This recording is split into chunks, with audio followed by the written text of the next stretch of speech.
ተዋትን ሁሉ ክርስቲያን የሆነው ሁሉ የሚጸልየው ከሆነ እነዚህ 9 ኪዳናት ማናቸውም ክርስቲያን ምዕመን መጸለይ ይችላል። ከገሌ ገሌ ይሻላል ገሌ ቢያጠምቅሽ ይባላል። አሁን አይተከው ብዙ ጊዜ በቄስ ብዙ ይመርጣሉ፣ ከቦታ ይመርጣሉ፣ ከቦታ ይመርጣሉ። ምንድነው የተኛ ሰይጣን ለመቀስቀስ ካልሆነ በቀር ፈውሱ የለውም ማለት ነው። አሁን ብዙ ሰዎች አይታቸው ከሆነ ካህናት ካጠመቁ በኋላ ሰይጣን ወደሱ እንዳይመለስ የሚደገማል። አንዳንድ ካህናቶች ይደግማሉ። ብዙ ጊዜ አይተህ ከሆነ ምዕመናን ከንጹህ ካህን ሄደው እንደዚህ እግዚአብሔር ዘበራናትን ጠምቆ ጸልዮ እንዲያጠምቃቸው የሚፈልጉ የሉም፣ ዝም ብለው ማለት ነው። በጣም ሴቶቹ ሲጸልዩታል ከተባለ በግልጽ ጸሎታቸው ሴቶችም አይከለከሉም።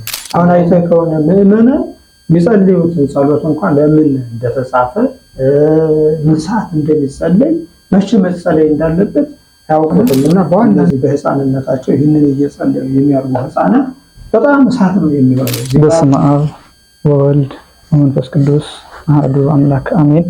በመላው ዓለም የምትገኙ የሐሽማል ሚዲያ ተከታታዮቻችን ዛሬ መድኃኒታችን ኢየሱስ ክርስቶስ ከተነሳ በኋላ ያስተማረውን ትምህርት እናብራራለን ብለን በሰጠናችሁ መሰረት ዛሬ ከክቡር መምህራችን ጋር ቃለ መጠይቅ እናደርጋለን።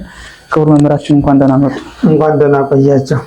እሺ ተመልካቾቻችን በልዑል እግዚአብሔር ስም እንደምን ሰነበታችሁ? እንደምን አላችሁ? ያው በዚህ በሐሽማል ሚዲያ እንግዲህ ኪዳናትን ጀምረን ነበረና ጌታችን ኢየሱስ ክርስቶስ ወደ መቃብር ወርዶ ሙስና መቃብርን ድል አድርጎ ከተነሳ በኋላ ያስተማራቸው መጻሕፍትን እናያለን። በእግዚአብሔር ስም እንድትከታተሉን እኔም እንዲሁ ማሳሰብ ፈልጋለሁ። እሺ መልካም። ክቡር መምህራችን ኪዳንን ማን ያስተማረው? እንግዲህ ኪዳንን ያስተማረው ጌታችን ኢየሱስ ክርስቶስ ነው። ከዚህ በፊትም ባለፈው ክፍል ተናግሬያለሁ። ያስተማራቸው ለኒቆዲሞስ እና ለዮሴፍ ነው። በኋላም ደግሞ ለሐዋርያት ለሰማር ቤት አስተምራቸዋል። ለዚያ ብቻ ሳይሆን ለሴቶችም አስተምራቸዋል። በአጠቃላይ ጌታችን ኢየሱስ ክርስቶስ ከመቃብር ከተነሳ በኋላ ብዙ ጊዜ 120 ቤተሰቦች ነበሩት። ከነዚህ ይልቅ ለሴቶች ነው ያስተማራቸው እና የኛ ቤተክርስቲያንም ይሄ ምንድነው ራሱ ስማቸውን እየጠራ ሴቶች ቤተክርስቲያንን ሰራለው ብለሃልና ቤተክርስቲያን የምትተዳደርበትን አንቀጽ ንገረን ብለው ኪዳንን እንዳስተማራቸው የነ አባቶቻችን ተርጉመውልናል እና ያስተማራቸው በአብዛኛው ለሴቶች ነው። ትምህርቱ ደግሞ ብዙ ጊዜ እንዲሁ በሕይወተ ሥጋ ሳለ ያው በየምኩራባቱ እየተገኘ በየትም ቦታ እየዞረ ወንጌልን አስተምሯል። ኪዳንን ግን እየተገለጠ አልፎ አልፎ በጉባኤ እየተገለጠ ለቤተሰቦቹ ያስተማረው ትምህርት ነው እና ያው እንደዛ ነው ማለት ነው። መልካም። መቼ ተጻፈ ኪዳን ግን? የተጻፈ ያው በዚያው በሐዋርያት ዘመን ነው የተጻፈ እና ጸሐፊዎችም እዚያው ላይ ተገልጸዋል። ያው ቅዱስ ጴጥሮስ አለ፣ ቅዱስ ዮሐንስ አለ፣ ቅዱስ ቶማስ፣ ታዲዮስ 10 ያህል ሆነው ነው የጻፉት። አይቆል እነዚህ ሆነው ጽፈውታል እና በመጽሐፈ ኪዳንም አነ ዮሐንስ ወጴጥሮስ እያሉ ይህንን ኪዳን የጻፍነው እኛ ነን ብለው ራሳቸው ሐዋርያት ተናግረዋል እና ሐዋርያት ናቸው የጻፉት። ያስተማራቸው እሱ ነው፣ የጻፉት እነሱ ናቸው።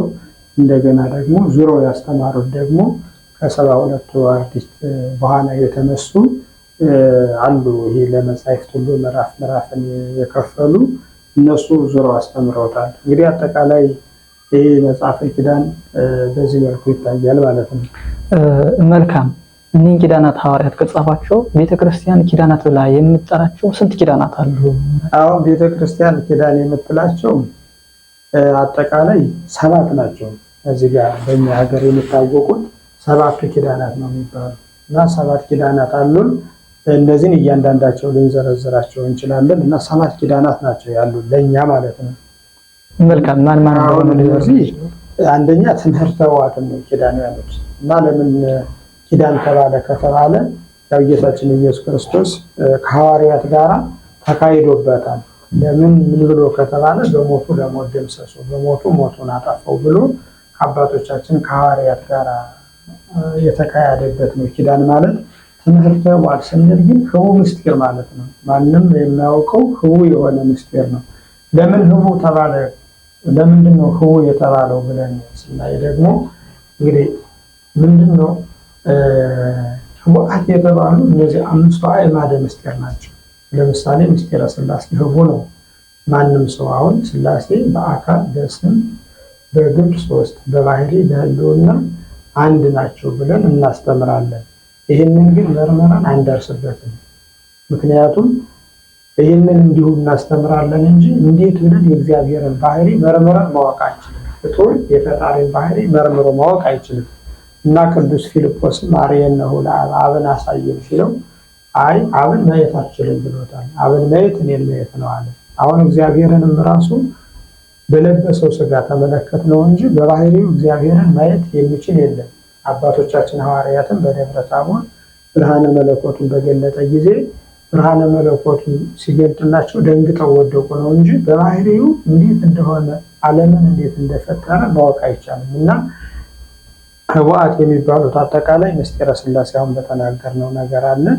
እንደገና ደግሞ ያው ምስጢረ ሥጋዌም አለ። ሰው መሆኑን የምናምንበት ምስጢረ ጥምቀት፣ ምስጢረ ቁርባን፣ ምስጢረ ትንሣኤ ሙታን እያልን የምንሄደው እነዚህ አጠቃላይ ህቡዓት ናቸው። የማይመረመሩ ፈጣሪ እንጂ ፍጡር የማያደርጋቸው እግዚአብሔር ሰው ሆኖ የሰራቸው ምስጢራት ስለሆኑ እንዳጠቃላይ ህቡዓት ተብለዋል ማለት ነው። እንዲሁ አንዱን እንኳን ዝም ብለን ምስጢረ ቁርባንን እንኳን ብናየው ትምህርተ ህቡዓት አሁን ምዕመናን ወደ ቤተ ክርስቲያን ይሄዳሉ። ከዚያ በኋላ ካህኑ አሐዱ አብ ቅዱስ፣ አሐዱ ወልድ ቅዱስ፣ አሐዱ ውእቱ መንፈስ ቅዱስ ብሎ ህብስቱን ስጋ መለኮት ወይንም ደመ መለኮት አድርጎ ለውጦ ያቀብላቸዋል ማለት ነው። እና ይህ ህቡ ነው።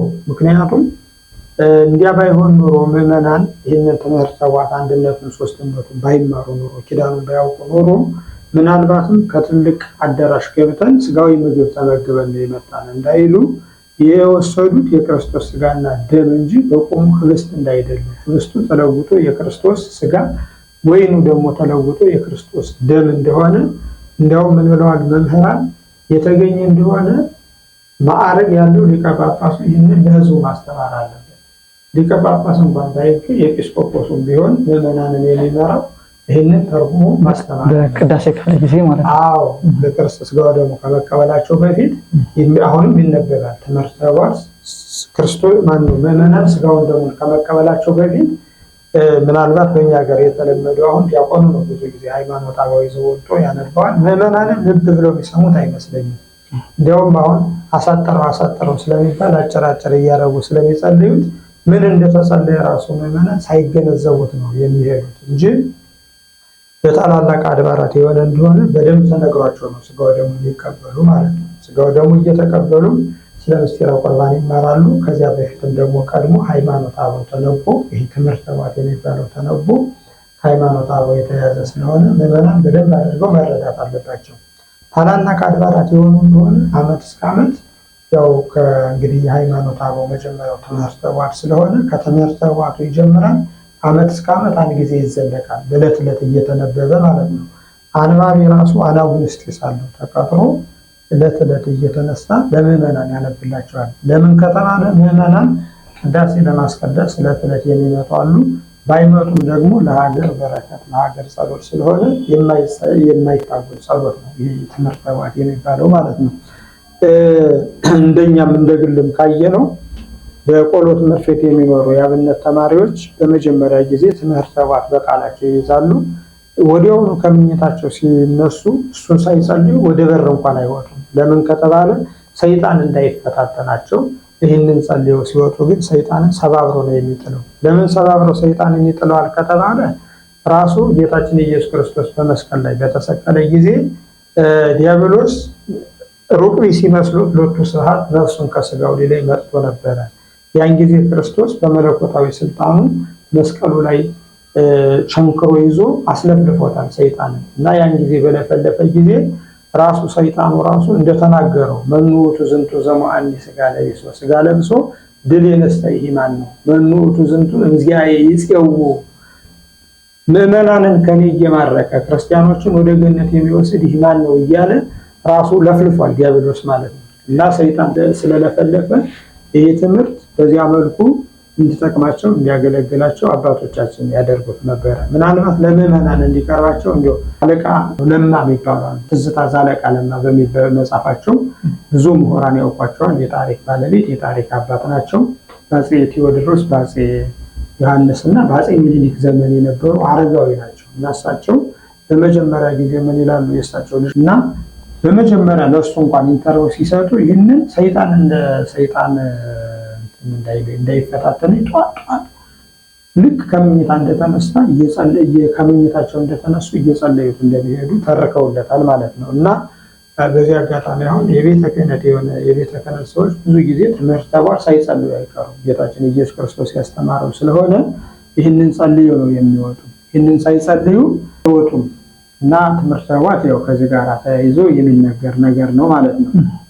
የተማረ በዜማ ያልተማረ ደግሞ በንባብ ይጸልያል። እንግዲህ ትምህርቱም ወደ 3 ነገር ይከፈላል። አሁን እኔ ዝም ብሎ ያደግንበትን ለመግለጥ ያህል በአብነት ትምህርት ቤት ያሉት ይጸልዩታል አልሆን እንጂ ምዕመናንም ጸሎቱን ቢጸልዩት ጥሩ ነው። ምክንያቱም ጥሩ ነው ብቻ ሳይሆን መጸለይ ያለባቸው በአማርኛም ተጽፏል። መዝሙረ ዳዊት ላይ ያለ ህፃናትም ራሱ እነዚህ ፊደል መቁጠር የቻሉ ህፃናት አሉ አይደለ? ክርስቲያን የሆነ ሁሉ ማለት ነው። ክርስቲያን የሆነ ሁሉ በተለይ ህፃናትም ራሱ አሁን በልጅነታቸው ጀምረው ልክ እንደ አብነት ትምህርት ቤት እየጸለዩት ቢሄዱ በጣም ጥሩ ነው። ምክንያቱም አሁን እንግዲህ ክርስቶስ ነው ያስተማረው ብለናል። የጻፉት አባቶቻችን ሐዋርያት ናቸው። ያው እንደተናገርነው ይሄ ቀለም ምንጊዜም ራሱ አጠቃላይ ቃለ እግዚአብሔር ቅዱስ ቢሆንም ይህኛው ደግሞ ለጸሎት ይሆናል። ለሕግ የተጻፈ መጽሐፍ አለ፣ ለሥርዓት የተጻፈ መጽሐፍ አለ፣ ለጸሎት የተጻፈ መጽሐፍ አለ። አሁን አይተህ ከሆነ ምዕመናን የሚጸልዩት ጸሎት እንኳን ለምን እንደተጻፈ ምን ሰዓት እንደሚጸለይ መቼ መጸለይ እንዳለበት አያውቁትም። እና በዋናነት ይህን ትምህርተ ኅቡዓትን የተጠቀሙበት ሊቃውንተ ቤተክርስቲያን ናቸው። የድጓ መምህራን በተለይ ባይታዊ የሚያደርጋቸው ይሄ ነው። እንግዲህ የድጓ መምህራን በጣም ባይታውያን ናቸው። ባይታውያን ናቸው ማለት በጣም መንፈሳውያን ረጋ ያሉ ሊቆች ናቸው። እና እነዚህ ብዙ ጊዜ አንደኛ ዕለት ዕለት ያስተምሩታል፣ ያለዚያ ደግሞ ዕለት ዕለት ይጸልዩታል። ምክንያቱም እነሱ በዜማ ትምህርታቸው ስላለ በቃላቸው ነው ሸምድደው የሚያውቁት ማለት ነው። እና በቃላቸው ሸምድደው ስለሚያውቁት ዕለት ዕለት የሚጸልዩት ጸሎት ይሄ ነው። መምህራኑ ይህንን እየጸለዩ ለደቀ መዛሙርቱ ሲያስተምሯቸው የደቀ መዛሙርቱ ልቦና ደግሞ ብሩህ እየሆነ ይሄዳል። የመምህሩ ሀብተ መንፈስ ቅዱስ በሕፃናቱ ላይ ያድራል ማለት ነው። እና ብዙ ጊዜ አይተህ ከሆነ እነዚህ በሕፃንነታቸው ይህንን እየጸለዩ የሚያርጉ ሕፃናት በጣም እሳት ነው የሚሆነው። ዜማ ቤት የሚባል ትምህርት ቤት አለ። እንግዲህ ምዕመናን ብዙ ላይ ያውቁት ይችላሉ። በተለይ በውጭም ያሉት በቅርብም ያሉት እንዲሁ ተለቀለው ስለ ቤተክርስቲያን እንዲሁ ላይ ያለውን ይሄ ትዕይንቱን አይተው ይሄዳሉ እንጂ ውስጡን መርምረው የሚያውቁት ስለሆኑ እንዲሁ ጌታችን ኢየሱስ ክርስቶስ ያስተማረውን ትምህርት ከመጸለይ የበለጠ ሌላ ነገር የለም። እና ትምህርተ ኅቡዓት ለዚህ ይጸለያል ማለት ነው። እንደምንደነገርኩህ በስብከት ኖላዊ ስብከት አጠቃላይ ዘመነ ስብከት የምንለው አለ አይደለ? ያን ጊዜ ያው በቤተክርስቲያንም ማህሌት በሚቆም ጊዜ አባቶቻችን ሊቃውንት በማህሌቱ ላይ በጸናጽል በከበሮ በዜማ ይህንን አብረው ይጸልዩታል ማለት ነው። ትምህርተ ኅቡዓትን ማለት ነው። ትምህርተ ኅቡዓት እንደሱ ነው። እና አጠቃላይ ግን ኪዳናት ከሚለው ይጠቃለላል ነው። መልካም መምህረ ሊቃውንት፣ እንግዲህ ጥያቄው ይቀጥላል። 7ቱን ኪዳናት እየዘረዘሩልን መጀመሪያ ትምህርተ ኅቡዓትን እያብራሩልን ነበር። በሁለተኛ 9 ኪዳናት ናቸው ብለውናል። እነዚህ 9 ኪዳናት የሚባሉ ምን ናቸው? መቼ ነው የሚጸለዩት? እነዚህ 9 ኪዳናት ዕለት ዕለት የሚጸለዩ ናቸው። ያው ማንም ሰው የሚያውቃቸው 9 ኪዳናት አሉ። ኪዳን የሚባለው አንድ ነው። እነዚህ ከ9 ይከፈላሉ ማለት ነው። እና እነዚህ 9 ደግሞ ያው እንግዲህ የመንፈቀ ሌሊት ላይ ይጸለያሉ፣ ነግህ ላይ ይጸለያሉ፣ እንደገና ደግሞ ማታ ላይ ደግሞ ይጸለያሉ። እና ካህናቶች ግንያት የሚባሉ ሌሎች ጸሎቶችም አሉ። ከነዚህ ጋር እየጨመሩ የሚጸልዩቸው ጸሎቶች አጠቃላይ እነዚህ ናቸው ማለት ነው።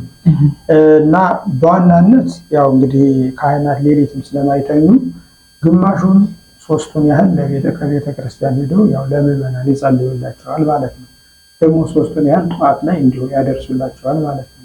የቀረውን ደግሞ ሰርክ ምሽት ላይ አብረው ምህላ ሲያደርሱ እያደረሱ ለምዕመናን የሚጸልዩት ጸሎት ነው። ይሄ 9 ኪዳናት የሚባለው ማለት ነው።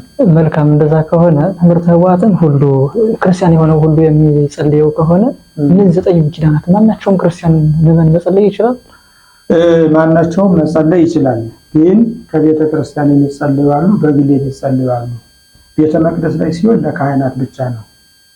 ነገር ግን ማንም ሰው በየቤቱ መጸለይ ይችላል፣ ኪዳናትን ማለት ነው። ምሳ ከመብላቱ በፊት ቁርስ ከመቅመሱ በፊት ያው ባዶ ሆድ ይባላል አይደል? በተለምዶ በባዶ ሆዱ የሚጸለየው ጸሎት ኪዳን ነው። ከተበላ በኋላ ይጸለይ ኪዳን ማለት ነው። አባቶቻችን የሰሩልን ስርዓት እንደሱ ስለሆነ እና ማንም ሰው ከየቤቱ መጸለይ ይችላል። ቤተ መቅደስ የሆነ እንደሆነ ለካህን ነው መስቀሉን ይዞ በስመ አብ ወወልድ ወመንፈስ ቅዱስ አሐዱ አምላክ ኪዳን ዘነገሮ ለሐዋርያት ብሎ ሰብኮ ቅዱስ ቅዱስ ቅዱስ ብሎ ያው ቅዱስ እግዚአብሔር ቅዱስ አያል ቅዱስ ያው ብሎ የሚጸልየው የካህኑ ነው። ነገር ግን አንድ ሰው ከቤቱም ሆኖ መጸለይ ይችላል ከተባለ ይችላል። ከቤቱ ሆኖ ዲያቆንም መጸለይ ይችላል። ምናልባትም አሁን ሰው ቢታመምበት የትኛውም ሰው ዲያቆኑ ኪዳናትን ጸልዮ ከዚያው ላይ ጸበሉን መስጠት፣ ጸበሉን መርጨት፣ ጸበሉን ማጠጣት ይቻላል ማለት ነው። በዚህ አጋጣሚ ሴቶች ሲጸልዩታል ከተባለ በግል ጸሎታቸው ሴቶችም አይከለከሉ። እንዲያውም ያስተማራቸው ለሴቶች ስለሆነ ለሚርዜላ ለሚባሉ ሴቶች ስለሆነ ያስተማራቸው እነሱም ከቤታቸው ሆነው መጸለይ ይችላሉ። ነገር ግን ቤተ መቅደሱ ነው ያው በኢትዮጵያ ኦርቶዶክስ ተዋሕዶ ቤተክርስቲያን የሴት ካህናቶችም ስለሌሉ ቤተክርስቲያን ላይ ሆነው ኪዳንን ማድረስ ማለት አይችሉም እንጂ ከቤቱ ነው መጸለይ ይችላሉ ማለት ነው። መልካም እንግዲህ ያው ኪዳናትን እያብራሩልን ነውና የእግዚአብሔር ዘብርሃናት ማለት እሱ ምንድነው? እንግዲህ ቅድም እንዳየነው ትምህርተ ዋዕት ቤተ መቅደስ ላይ ስጋ ወደሙ እንደሚቀበሉ ጊዜ ብለናል። ኪዳን ደግሞ ያው መንፈቀ ሌሊትም ከሰዓትም ተነስተው የሚጸልዩ ጸሎት መንፈቀ ሌሊት ላይ ማለ ሰርክም ላይ ማለ ብለናል። እግዚአብሔር ዘብርሃናት የሚባለው መቼ ይጸልያል ከተባለ እሱ በዋናነት የሚጸልየው እሱ ለብዙ ነገር ነው ጸሎቱ የሚጸልየው ማለት ነው። እንደው አባቶች ከጻፉት ስንነሳ ለንዑስ ክርስቲያን የሚጸልየው ጸሎት እሱ ነው።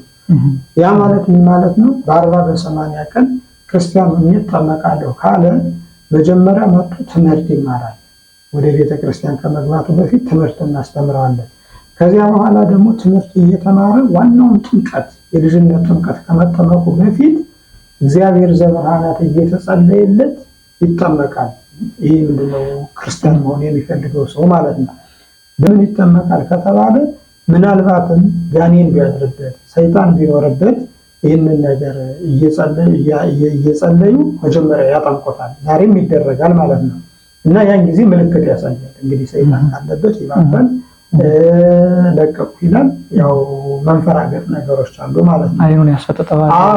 በቃ አይኑን እያፈጠጠ እንደው ሰው ሁሉ ተነስቼ ተናነቃለሁ እያለ ያው ሰይጣን ካለበት ይታወቃል ማለት ነው። ከዚያ በኋላ ከመጠመቁ በፊት የክርስቶስ የሥላሴ ልጅ ከመሆኑ በፊት ክርስቶስ ልጅ ሆኖ ዋናውን ጥምቀት ከመጠመቁ በፊት እግዚአብሔር ዘብርሃናት እየተጸለየ ለ7 ቀን ይጠመቃል። እንደገና ደግሞ እስከ 14 ቀን እስከ 21 ቀን እየተባለ አንስዋይ 2 ሱባኤ እየተባለ በቤተ ክርስቲያን አነጋገር መጀመሪያ ይህን መጽሐፍ ይጸለያል ማለት ነው። እና እግዚአብሔር ዘብርሃናት የሚባለው መጽሐፍ እንግዲህ እግዚአብሔር ነው። ዘብርሃናት ማለት ደግሞ የመላእክት ጌታ እግዚአብሔር ማለት ነው። ብርሃናት የሚባሉ በዚህ ጊዜ መላእክት ናቸው ማለት ነው። እና የመላእክት ጌታ እግዚአብሔር ሆይ ፈውሰኝ እያሉ የሚጸልዩት ጸሎት ነው እግዚአብሔር ዘብርሃናት ማለት ነው። ምናልባት አሁን እኛ ለንዑስ ክርስቲያን ብቻ ስለተናገርነው ሳይሆን አጠቃላይ ይሄ እርኩስ መንፈስ አለብን ለሚሉ ሰዎች ሁሉ የሚጸልይ ጸሎት ይሄ ነው። አሁን ብዙ ጊዜ አይተህ ከሆነ ምዕመናን ከንጹህ ካህን ሄደው እንደዚህ እግዚአብሔር ዘብርሃናትን ጠምቆ ጸልዮ እንዲያጠምቃቸው የሚፈልጉ የሉም፣ ዝም ብለው ማለት ነው። ይሄ አሁን አይተህ ከሆነ በሚዲያ ዝም ብለው ይሄ አንዱ ሲያስነፈልፍ ሲያዩ ከዚያ ጋር ነው ጥምቀት ያለ እያሉ ይሄዳሉ። ግን ንጹህ ካህን የሆነ እንደሆነ እግዚአብሔር ያደረበት ንጹህ ካህን የሆነ እንደሆነ እግዚአብሔር ዘብርሃናትን ብቻ ጸልዮ ቢያጠምቃቸው ይህ ብቻ በቂ ነው ማለት ነው። ምክንያቱም ክርስቶስ ካስተማረው ትምህርት በላይ ሌላ ነገር የለም። ክርስቶስ ያስተማራቸው ለሐዋርያት ይሄ ነው። በዚያው ላይ ሞቶ ተነስቶ ሰይጣንን ድል አድርጎ ስላስተማራቸው አሁንም ራሱ ይህ መጽሐፍ ሰይጣንን ድል ስለሚነሳ ነው በአብዛኛው ለዚህ የመረጡት አባቶቻችን ማለት ነው። አባቶቻችን ደግሞ ይህንን እግዚአብሔር ዘብርሃናትን እየደገማቸው እየጸለያቸው የታመሙትን አጥምቁ ሲሉ ዝም ብለው አይደለም። ምክንያቱም ጸልየው አጥምቀውበት ሲፈውስ አይተው ለእኛ አስተምረውናል ማለት ነው። እና ካህናትም ሆኑ ምዕመናንም ሆኑ እግዚአብሔር ዘብርሃናት ብቻ በቂ ነው ከሌላው ጸሎት ጋር ማለት ነው። የኛ ሰው ባይድ ነገር ካልጨማመረበት ቃለ እግዚአብሔር ብቻውን ይፈውሰኛል ብሎ አያምንም። ያ ነው አሁን ሰው ሁሉ በሽተኛ እያደረገ ያለ ማለት ነው። አጥማቂዎችም ሌላ ያጠምቁ ይመስል ወይንም ደግሞ ሌላ ያውቁ ይመስል ማለት ነው ከገሌ ገሌ ይሻላል ገሌ ቢያጠምቅሽ ይባላል። አሁን አይተህ ከሆነ ብዙ ጊዜ ከቄስ ይመርጣሉ፣ ከታቦት ታቦት ይመርጣሉ፣ ከቦታ ቦታ ይመርጣሉ። ይህ ሁሉ አግባብ አይደለም። ለምን ከተባለ ካህኑ ንጹህ ከሆነ እግዚአብሔር ያስተማረውን ጸልዮ ያንን ነው ማጥመቅ ያለበት ማለት ነው። ያ ክህነት የሐዋርያት ክህነት ነው። ክህነቱ የሐዋርያት ክህነት ነው። ቃለ እግዚአብሔሩም ደግሞ እግዚአብሔር ያስተማረው ነው። ስለዚህ የትኛውም ካህን ይህንን አጥምቆ መፈወስ ይችላል ማለት ነው። እና እግዚአብሔር ዘበርሃንን ለጥምቀት የተመረጠ ነው። ለጥምቀት ስንል ደግሞ ለሚታመም ሰው ማለት ነው። እየታመመ እያበደ አእምሮውን እያጣ ይሄዳል አይደለ? ዝም ብሎ አልፎ አልፎ ይሄ መንፈስ እየመጣ ይልበታል አይደለ? እንዲሁ ሌሊትም እየመጣን ያቃጀዋል አይደለ? እንዲህ አይነት ነገሮችን እግዚአብሔር ዘበርሃናትን እየደገመ ካህኑ እንዲያጠምቃቸው ነው የታዘዘ ማለት ነው።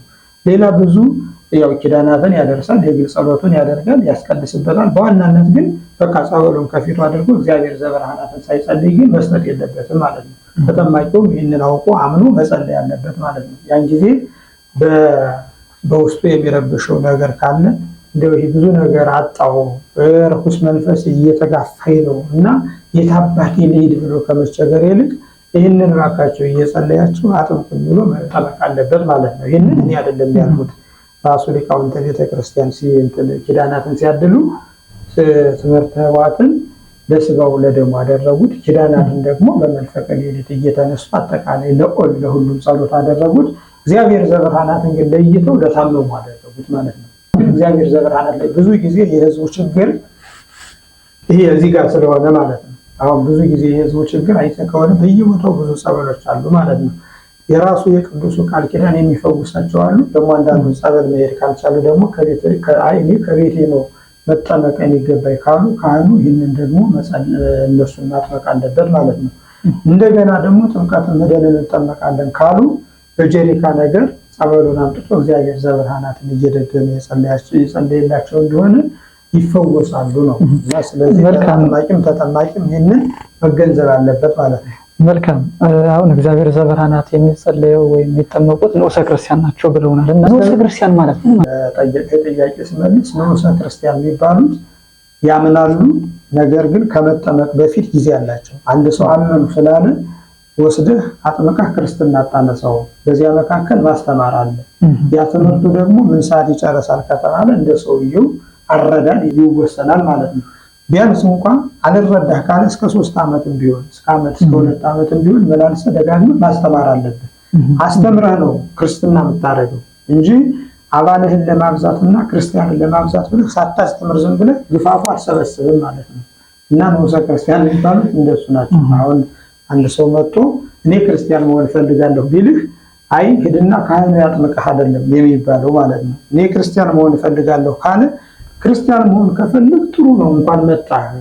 ስለዚህ የክርስቶስን ትምህርት መማር አለብህ። የክርስቶስን ትምህርት ደግሞ ማነው ከተባለ ወንጌል ናት።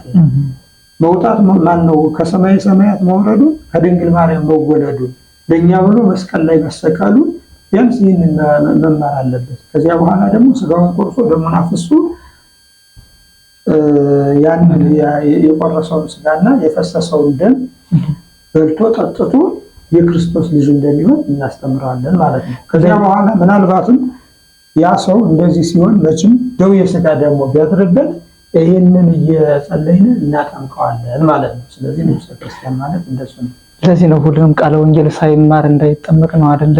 ጻኡ ንዑሰ ክርስቲያን እያልን አሁን እኛ ብዙ ጊዜ አይተህ ከሆነ ጻኡ ንዑሰ ክርስቲያን እንላለን ማለት እስከ ፍሬ ቅዳሴ ድረስ ይገቡና ያስቀድሳሉ።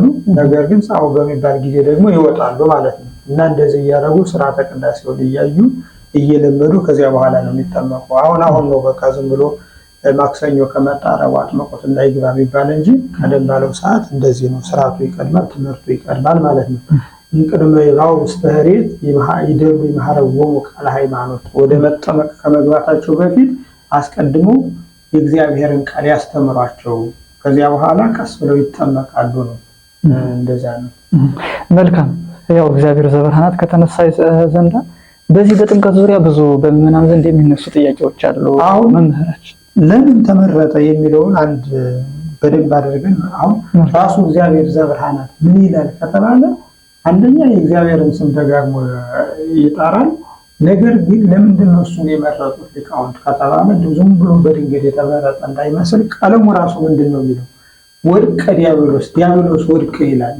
ዲያብሎስ ወደቀ፣ ወአርዌ ተከይደ፣ ሰይጣን ደግሞ በእግራችን እግር ስር ወድቆ ተጠቀጠቀ፣ ወከይሲ ተሐውለ፣ ከይሲ ደግሞ ጠፋ ይላል። አሁን አንደኛ ዲያብሎስ ወድቀ ይለዋል፣ በሁለተኛ ደግሞ አርዌ ተከይደ፣ ወሰይጣን ምንድነው ወከይሲ ተሐውለ። አሁን ይህን ቀለም ነው። አሁን ጌታችን ኢየሱስ ክርስቶስ በዚህ ቃል ዲያብሎስ ድል ተነሳ። እንግዲህ በአውሬ የሚመስል ራሱ ምንድነው ቀይ ሐር የቀየራ ዮሐንስ ነው የሚገልጸው ሰይጣን ነው አይደል?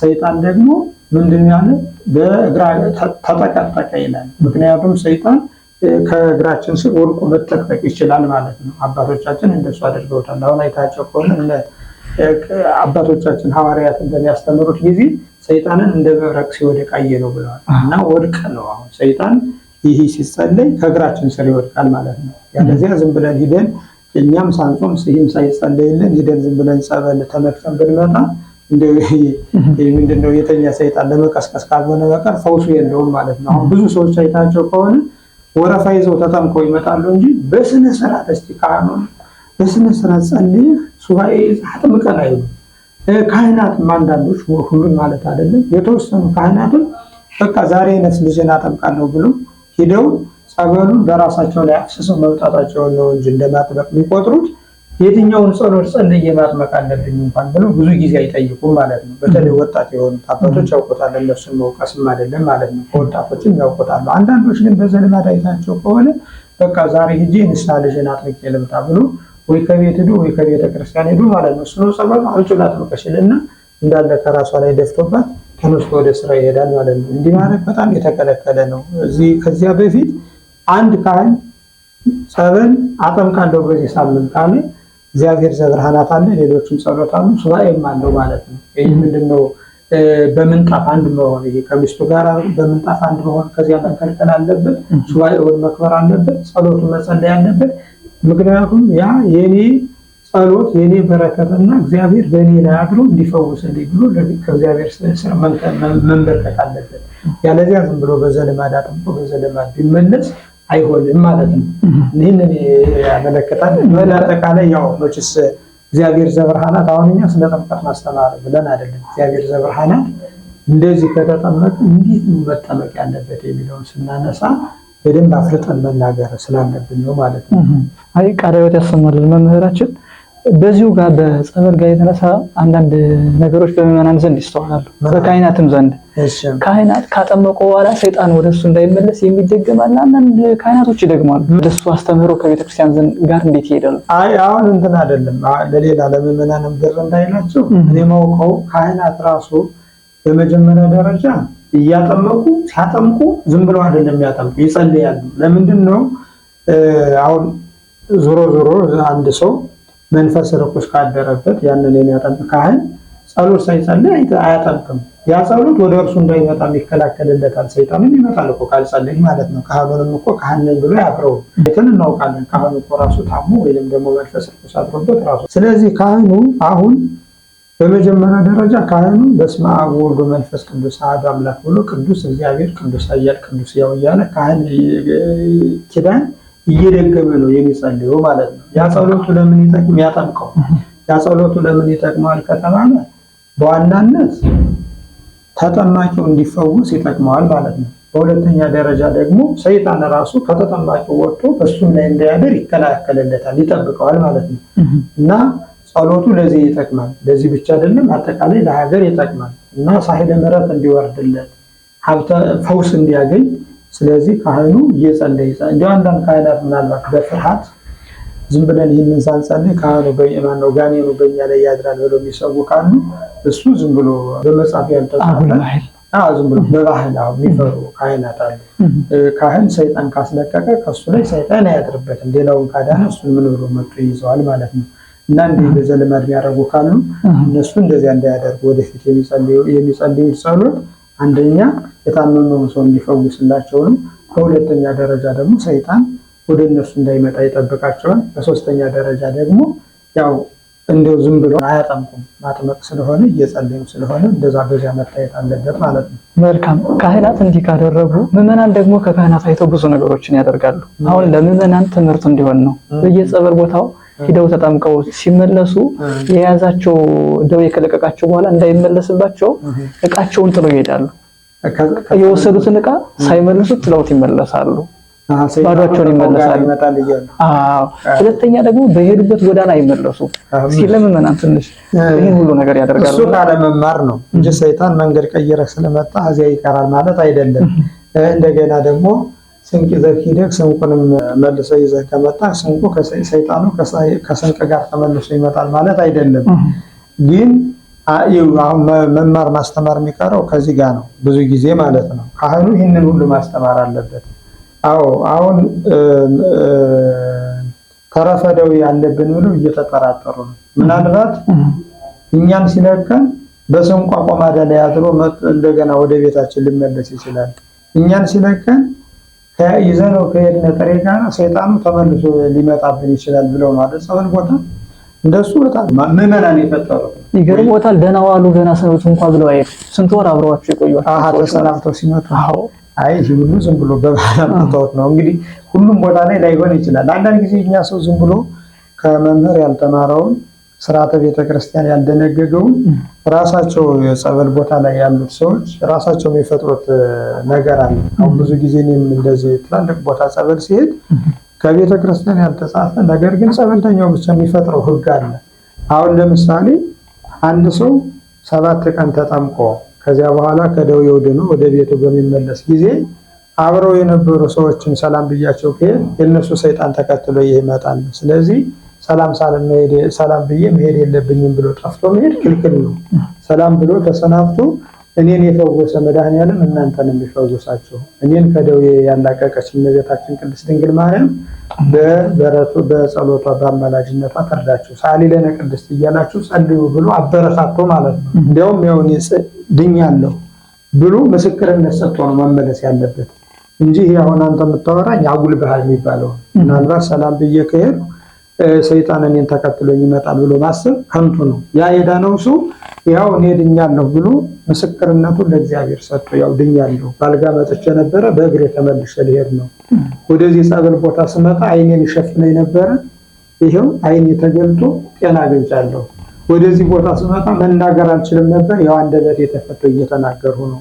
ወደዚህ ስመጣ አይኔ ማየት አይችልም ነበር፣ አይኔ ስውር ነበር፣ አይኔ በርቶልኛል። ወደ ጸበል ቦታ ስመጣ ውስጤ ይጨናነቅ ነበረ። አሁን ግን ይሄው በእመቤታችን አማላጅነት በእግዚአብሔር ቸርነት በካህናት ጸሎት ውስጤ መጨናነቁን ትቶኝ ድኛለሁ። ስለዚህ እኔ እንደተፈወሱ እናንተም ደግሞ እንድትፈወሱ መድኃኔዓለም ያግዛችሁ ብሎ ምስክርነቱን ሰጥቶ ነው መምጣት ያለበት ማለት ነው።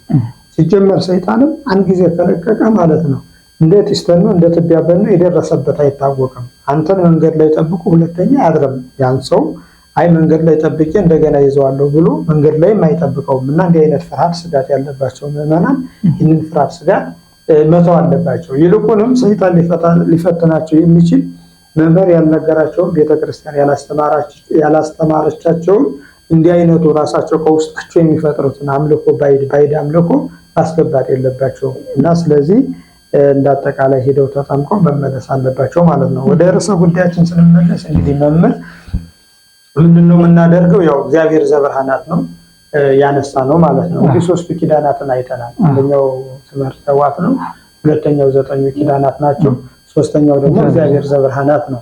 ቀጥሎ ደግሞ በእንተ ቅድሳት አለ አራተኛው ማለት ነው።